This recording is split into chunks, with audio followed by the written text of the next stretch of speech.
Assalamualaikum warahmatullahi wabarakatuh.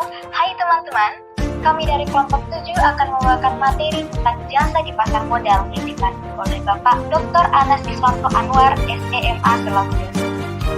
Adapun anggota kelompok 7 yaitu Jasa Jolensia sebagai ketua kelompok, Mufrida Rahmayanti, Evanti Sarisma, dan Muhammad Ihsa Bahtiar sebagai anggota kelompok. Kita bahas materi yuk.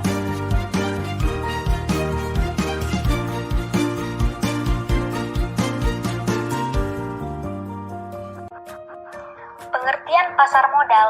Apa sih pasar modal itu? Awal pasar modal di Indonesia mengalami booming di tahun 1989 hingga 1991. Saat itu, banyak perusahaan yang go public serta meningkatkan emiten yang berusaha memasarkan sahamnya di bursa. Pengertian pasar modal secara umum adalah pasar yang mempertemukan pihak kelebihan atau yang menawarkan dana dan pihak yang memerlukan atau membutuhkan dana.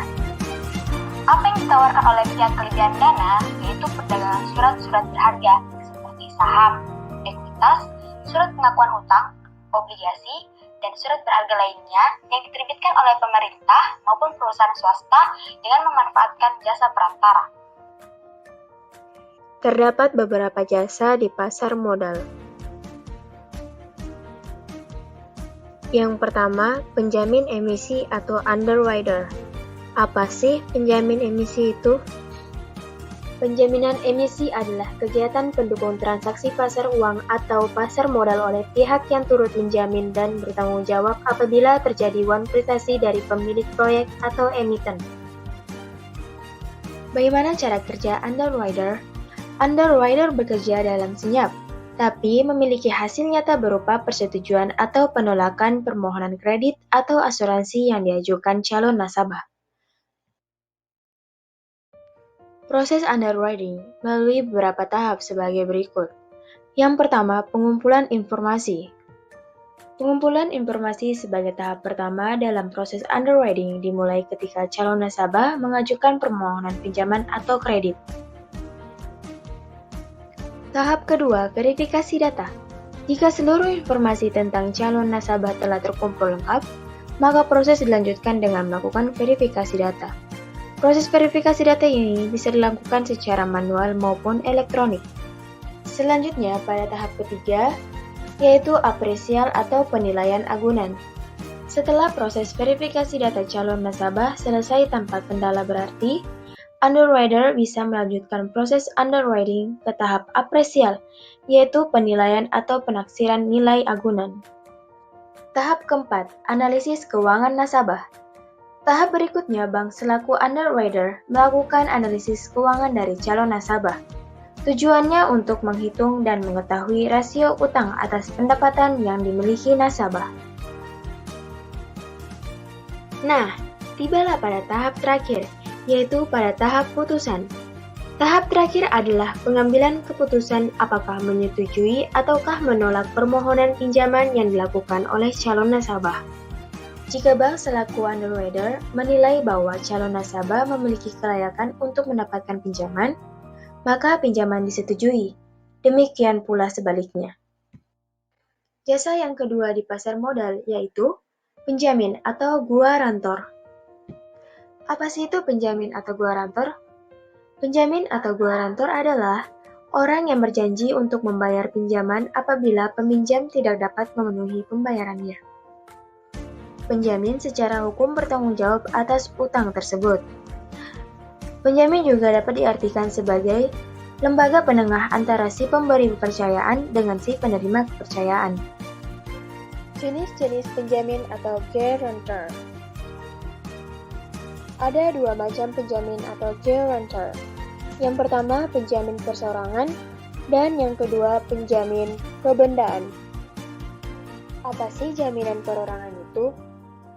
Jaminan perorangan atau personal guarantee adalah suatu perjanjian antara seorang berpiutang atau kreditur dengan seorang ketiga yang menjamin dipenuhinya kewajiban-kewajiban si berhutang atau debitur. Ini adalah contoh jaminan perorangan. Disimak yuk.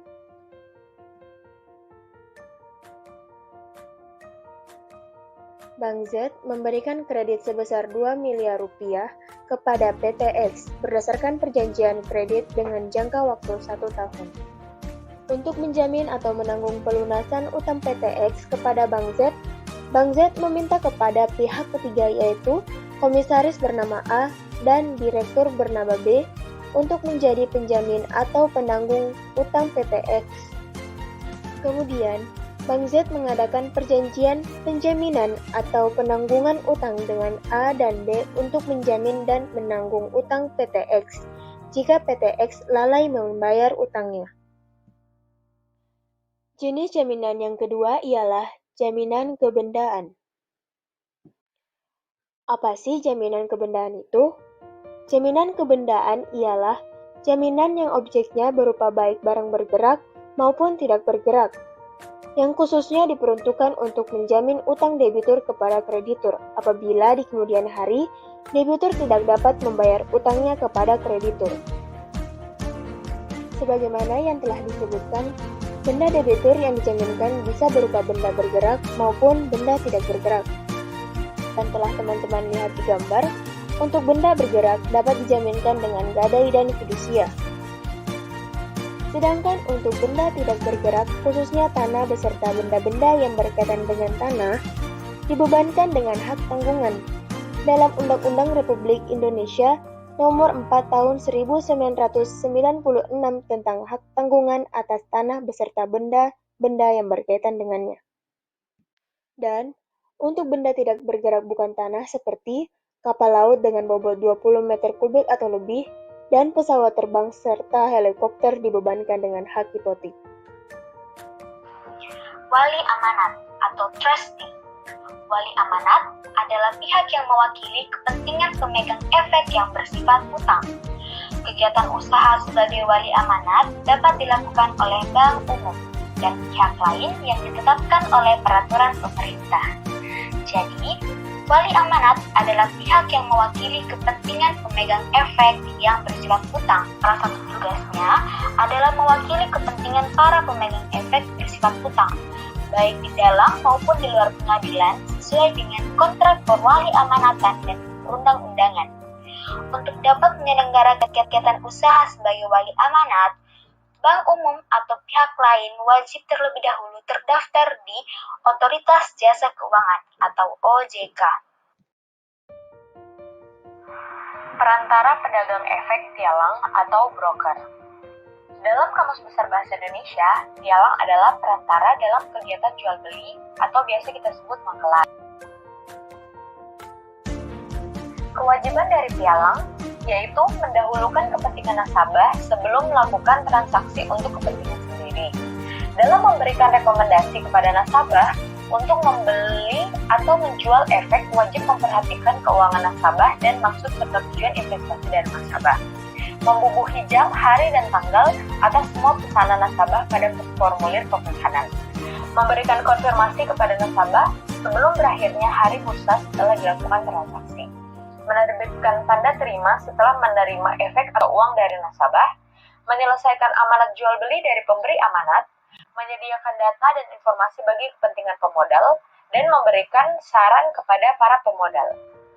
Adapun beberapa contoh perusahaan yang menjadi pialang saham, yaitu BNI Sekuritas, Bahana Sekuritas, Mandiri Sekuritas, Dana Reksa Sekuritas, Sinarmas Sekuritas, Trimegah Sekuritas, Indo Premier Sekuritas, dan juga banyak lainnya.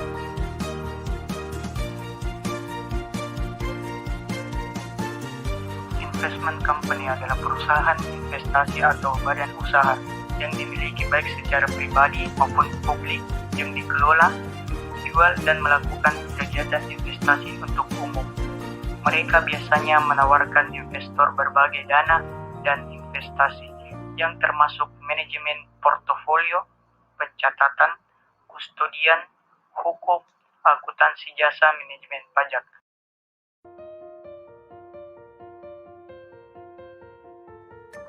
Pedagang efek, seringkali disebut juga pialang saham atau broker dealer, adalah pihak yang melakukan kegiatan usaha jual beli efek untuk kepentingan sendiri atau pihak lain.